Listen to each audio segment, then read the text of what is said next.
Warning: following images of death and destruction may disturb some viewers.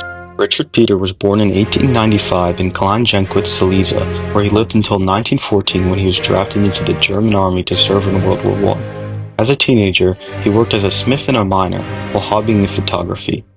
After the war ended, Peter moved to Halle and later Dresden, where photography became his main profession. During the 20s and 30s, one of his favorite pastimes was abseiling. Also during that period, he joined the Communist Party of Germany, and his photos were published in various left-wing newspapers. In 1933, Peter was banned from working as a press photographer by the Nazi Party for his ties to communism, so he transitioned to the advertisement business.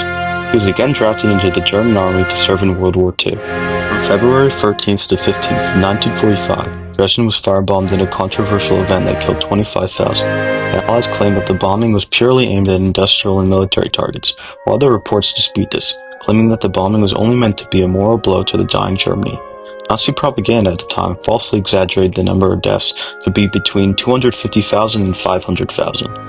Upon Peter's return to Dresden in September 1945, he discovered the majority of his collection from before 1933 was destroyed, along with all of his recording equipment. With borrowed equipment, he documented the destruction and reconstruction of the city by capturing its people and buildings. These works were published in Dresden, A Photographic Accusation, in 1949, which sold over 50,000 copies.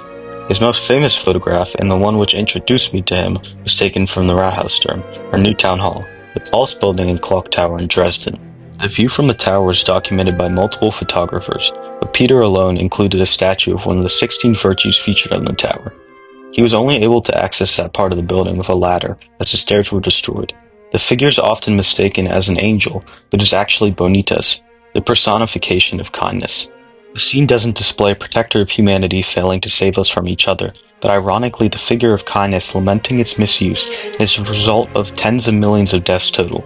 I find it more fitting, as it's not an outside force looking down on us, but a virtue we all have the power to exert, representing the guilt and anger those who experienced the war felt, on the subject of betraying this key virtue themselves or someone else doing so. Like in the title of Peter's publication, it is an accusation of humanity, not from some other force, but of ourselves as a group and as individuals.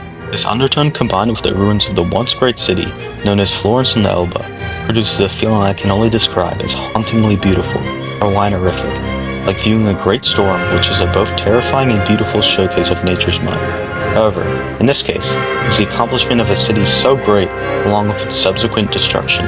Peter continued to live in Dresden, becoming a citizen of East Germany after its absorption into the Soviet occupation zone. He joined the Socialist Unity Party of Germany, successor to the Communist Party, but was expelled in 1949 after investigating corrupt communist officials. He would continue to work as a freelance photographer until his death in 1977. Dresden, A Photographic Accusation, would be republished in 1980 and again in 1995. In 1983, Peter's collection of more than 5,000 prints was acquired by the Saxon State Library. Throughout his life, Richard Peter stuck to what he believed in, even if it meant being harmed socially and economically. If you want to see more of Peter's works, there are around 3,000 photographs available on Wikipedia Commons.